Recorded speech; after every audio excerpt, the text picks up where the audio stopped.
पाकिस्तान में गोलीबारी हुई है, उससे जुड़ी बड़ी खबर आपके सामने। और इसी के साथ देखिए लोगों की मौत हुई और उसकी भी तस्वीरें जो हैं इस पूरे हालात की, जिस तरीके से बयां कर रहे हैं वहां के हालात, ये सामने आई है। पाकिस्तान में गोलीबारी हुई है, इस वक्त की बड़ी खबर आपको बता रहे हैं। 8 सुरक्षाकर्मी की मौत इसमें हुई है।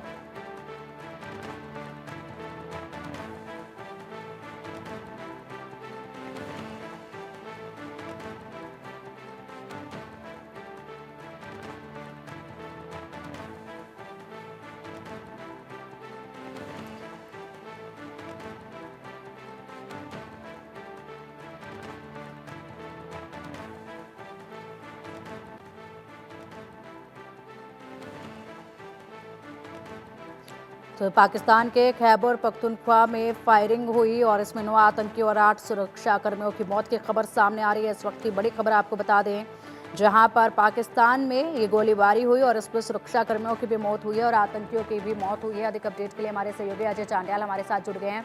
अजय, देखिए यहाँ पर 9 आतंकी और 8 सुरक्षाकर्मियों की मौत हुई है। जिन आतंकियों को पाकिस्तान लगातार भारत भेजने की कोशिश करता है, घुसपैठ कराने की कोशिश करता है, वहीं के एक इलाके में ये गोलीबारी हुई है जिसमें 8 सुरक्षाकर्मी मारे गए हैं, 9 आतंकी मारे गए हैं।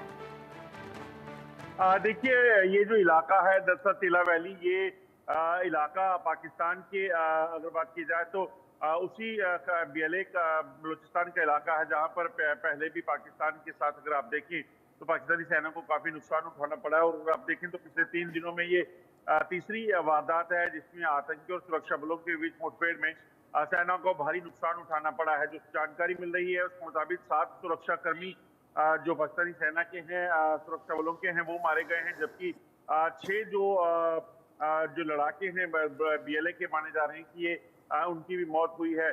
दरअसल जानकारी के मुताबिक ये तेला वैली इलाका पड़ता है, जहां पर कुछ एक इलाके में ये आतंकी जो है उन्होंने हमला किया, जिसके बाद पाकिस्तानी सेना के साथ उनकी मुठभेड़ हुई, जिसमें ये 6 आतंकी मारे गए, जबकि 7 जो है वो सुरक्षा बल मारे गए हैं। और अगर आप देखें तो पिछले कुछ समय में ये लगातार हो रही घटनाओं में तीसरी घटना है। और इससे पहले परसों भी इसी तरह से आतंकियों ने हमला किया था, जिसमें 4 पाकिस्तानी सैनिक जो है वो मारे गए थे। लगातार सिलसिला ये जारी है। पाकिस्तान ने जिस आतंकवाद को जम्मू कश्मीर के लिए, भारत के लिए तैयार किया, वो आतंकवाद अब पाकिस्तान को खुद खाना शुरू हो गया है और लगातार पाकिस्तान को इसका खामियाजा भुगतना पड़ रहा है। बिल्कुल अजय, खैबर पख्तूनख्वा काफी अशांत इलाका है और यहाँ पर कई आतंकी संगठन जो हैं वो सक्रिय हैं, जो कि लगातार सेना के लिए मुसीबत बने रहते हैं और वहां पर अफसरों को और सेना को ही लगातार टारगेट किया जाता है। कई संगठन यहाँ पर सक्रिय बताए जाते हैं। किसी संगठन की जानकारी इस मामले में सामने आई है क्या? देखिए, अभी तक किसी ने इसकी जिम्मेदारी नहीं ली है। माना ये जा रहा है कि ये भी बीएलए जो है, बलूच लिबरेशन आर्मी जो है, उस के एक हमला हो सकता है। दूसरी एक अहम चीज आपको बता दूं कि जिस तरीके से आप देखें तो पाकिस्तान की सेना लगातार वहां पे बर्बरता बचा रही है, लोगों के साथ अत्याचार, लोगों के साथ अन्याय का सिलसिला जारी है। उसके खिलाफ जो है वो लोग जो है वो लगातार एक हो रहे हैं और उसके बाद इस तरह की चीजें हो रही हैं। आप देखिए, जब पाकिस्तान के कब्जे वाले कश्मीर की अगर बात करें तो आज पाकिस्तान के कब्जे वाले कश्मीर में भी इसी तरह से युवाओं को अगवा करना, महिलाओं के साथ अत्याचार करना, इसके बाद जो है वहां पर प्रदर्शनों का दौर जो है वो चल रहा था। और इसी के चलते आज वहां के जो राष्ट्रपति हैं पीओजेके के, उन्होंने जो है वो पाकिस्तान का कानून यहाँ लागू करते हुए किसी भी तरह के जो प्रदर्शन है उस पर प्रतिबंध लगा दिया है। और इससे पहले आप देखें तो बलूचिस्तान में लगातार बलूचिस्तान के लोग ये कहते आ रहे हैं कि वहां पर किसी भी तरीके से बाहरी लोगों की इजाजत नहीं है, क्योंकि वो उनका अपना इलाका है। मगर उसके बावजूद पाकिस्तान इस चीज को नहीं सुनता और चीन को हस्तक्षेप करने दिया गया। चीन का वो प्रोजेक्ट जो वहां पे सीपैक है उसको इजाजत दी गई। इसका विरोध वहां पे लोगों ने किया और उसके बावजूद जब पाकिस्तान ने नहीं माना तो इस विरोध के बाद जो है इस तरह के हमले जो है वो शुरू हुए। तो माना ये जा रहा है कि जो पाकिस्तान कर रहा है उसी का खामियाजा पाकिस्तान को भुगतना पड़ रहा है। पहले आतंकवाद को पनाह दी, आतंकवादियों को तैयार किया, आज वो आतंकवादी उसके खिलाफ जो है हुए मोर्चाबंदी किए हुए हैं। और अब जिस तरीके से अब पाकिस्तान के कब्जे वाले कश्मीर में भी अब हरकतें तेज हो जाएंगी, क्योंकि वहां पर जबरन अब लोगों को दबाने के लिए वहां पर ऐसे कानून लागू किए जा रहे हैं जिसमें लोगों को डेमोक्रेटिक राइट्स जो है वो ना बचें। बिल्कुल, बिल्कुल, आपने सही कहा अजय। और जिस तरीके से जो बोया है वही अब पाकिस्तान काटना शुरू कर चुका है। इसको इस तरीके से भी देखा जा सकता है क्योंकि लगातार वहां पर ये हमले एक के बाद एक हो रहे हैं। अगर बात की जाए फिलहाल की, तो अभी क्या कुछ अपडेट है गोलीबारी को लेकर? किस तरीके के हालात वहां पर बने हुए हैं, इसको लेकर कोई इनपुट आया है क्या? देखिए, तेला वैली में हुए हमले के तुरंत बाद जो है वहां पे मुठभेड़ हुई थी। मुठभेड़ के बाद जो मारे गए जवान और वहां पे जो ये आतंकी थे उनको जो है वहां से अभी भी जो उनके बीच जो है वो उनके शव निकाले गए। उसके बाद जो जख्मी हुए थे, क्योंकि लगभग 1 दर्जन से ज्यादा लोग जो है वो जख्मी बताए जा रहे हैं, उनको अभी जख्मियों को वहां से निकालकर अस्पताल पहुंचाया गया है। मगर अभी भी गन फाइट जो है वो जारी है। माना ये जा रहा है कि कुछ और आतंकी हो सकते हैं। ऐसे में मुठभेड़ अभी चल ही रही है और अतिरिक्त सुरक्षा बलों को वहां पे भेजा गया है ताकि इलाके की सुरक्षा को जो है वो सुनिश्चित किया जाए। मगर अभी जब तक ये ऑपरेशन पूरा नहीं हो जाता तब तक ये कहना मुश्किल है कि अभी टोटल कितने लोगों की कैजुअलिटी हुई है। मगर लगातार ये हो रहे हमले जो है वो पाकिस्तान के लिए एक बड़ी चिंता बनी हुई है।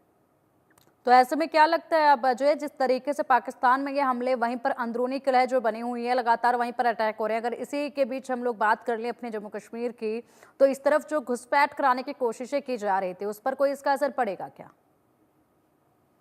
देखिए, ये खैबर पख्तूनख्वा का इलाका जो है एक अलग इलाका है। वहां पर जो लड़ाके लड़ रही हैं वो दरअसल बीएलए के लोग हैं। वहीं अगर बात की जाए इस इलाके में जहां पर लाइन ऑफ कंट्रोल के आसपास, तो यहाँ पर पाकिस्तान ने एक अलग संगठन जो है वो तैयार किए हुए हैं जो यहाँ पे घुसपैठ करके जम्मू कश्मीर में हमले करने के लिए आते हैं।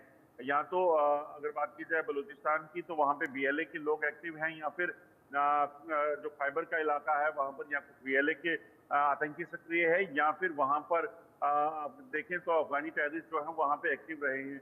तो ऐसे में देखना होगा कि ये कौन से टेररिस्ट है, इनकी अभी तक शिनाख्त नहीं की गई है। मगर लगातार हो रहे हमले जो हैं वो जरूर एक चिंता का विषय बने हुए हैं।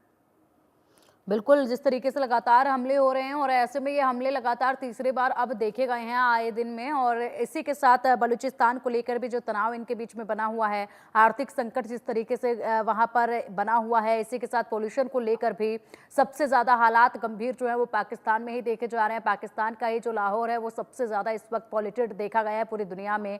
तो एक के बाद एक नई मुसीबतें हैं, लेकिन इनसे सुलझने के बजाय अगर अजय बात की जाए तो पाकिस्तान का पूरा ध्यान सिर्फ और सिर्फ हिंदुस्तान पर है। जिस तरीके से लगातार घुसपैठ हिंदुस्तान में करवाने की कोशिश की जा रही है।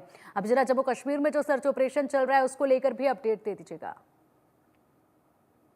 देखिए, जम्मू कश्मीर के किश्तवाड़ की बात की जाए या फिर राजौरी पुंछ में इन इलाकों में आतंकियों के खिलाफ बड़ा अभियान जो है वो शुरू कर दिया गया है। और कई इलाके हैं जहां पर इस वक्त जो है वो तलाशी अभियान चल रहा है। खासतौर पर ऐसे इलाके जहां पर आतंकियों की मौजूदगी की खबर है, ये इलाके जो है वो काफी चुनौती भरे बने हुए हैं। अगर बात की जाए किश्तवाड़ की, तो किश्तवाड़ में 2 आतंकी घटनाएं जो है पिछले कुछ दिनों में हुई हैं। पहले आतंकियों ने दो विलेज डिफेंस गार्ड जो है उनको अगवा किया, उनकी हत्या की, और उसके बाद तलाशी अभियान के दौरान जो है जो सेना के एक जवान है उनकी शहादत हुई। तो कहीं ना कहीं उस इलाके में भी ऑपरेशन चल रहा है। वहां पर सेना, पुलिस और सीआरपीएफ जो है बड़े पैमाने पर जंगल के इलाके में तलाशी अभियान चला रही है। उसी तरह से डोडा हो या फिर राजौरी पुंछ का इलाका, यहाँ पर भी आतंकी गतिविधियों को देखते हुए मद्देनजर जो है वो एंटी टेरर ऑपरेशन को तेज किया गया है ताकि किसी भी तरीके से जम्मू कश्मीर में आतंकी जो हैं उनको मार गिराया जा सके। आपको बता दूं कि उपराज्यपाल मनोज सिन्हा ने जो एक बैठक की थी जिसमें तमाम जो आला अधिकारी पुलिस के थे, जिसमें डीजीपी, एडीजी, आईजीज और डीआईजीज और एसएसपी जो है वो शामिल हुए थे। उनके बाद खास उन्हें हिदायतें दी गई हैं कि किसी भी तरीके से जम्मू कश्मीर में मौजूद आतंकियों का सफाया जो है वो जल्द से जल्द करना होगा ताकि यहाँ पर शांति बहाली को सुनिश्चित किया जा सके। बिल्कुल अजय, और इसी के साथ वो नेटवर्क जो इन आतंकियों को सहायता देता है, मुहैया कराता है तमाम वो चीजें जिसके चलते ये लोग जो है लंबे समय तक सरवाइव कर पाने में कामयाब हो जाते हैं, उस नेटवर्क को लेकर क्या कुछ अपडेट है, क्या कार्रवाई उस पर की जा रही है? और इसी के साथ अब मौसम काफी बदल रहा है और ठंड का आगाज हो चुका है, बर्फबारी अब शुरू हो जाएगी, तो उस वक्त किस तरीके से ये पूरा सर्च ऑपरेशन जो है वो चलाया जाएगा? किस तरीके से ये जो आतंकवादियों की गतिविधियां हैं उस पर इसका असर पड़ेगा? क्या मुश्किलों का सामना सुरक्षा बलों को करना पड़ेगा और क्या कमजोरी इन आतंकवादियों के उस वक्त पर देखी जाएगी? देखिए, इस वक्त सुरक्षा बलों के लिए सबसे बड़ी चुनौती जो है वो कहीं ना कहीं जंगल का इलाका है, और उसके बाद जब वेदर जो बदल रहा है, मौसम बदल रहा है, बर्फबारी ऊपरी इलाकों में हो जाएगी, तो उनके लिए बड़ी चुनौती जो है वो मौसम हो जाएगा। तो ऐसे में कहीं ना कहीं इस चीज का ध्यान रखते हुए कि किसी भी तरीके से इस मौसम से भी निपटना है और जंगल में छुपे आतंकियों से भी, तो उसको ऑपरेशंस को लगातार चलाया जाएगा।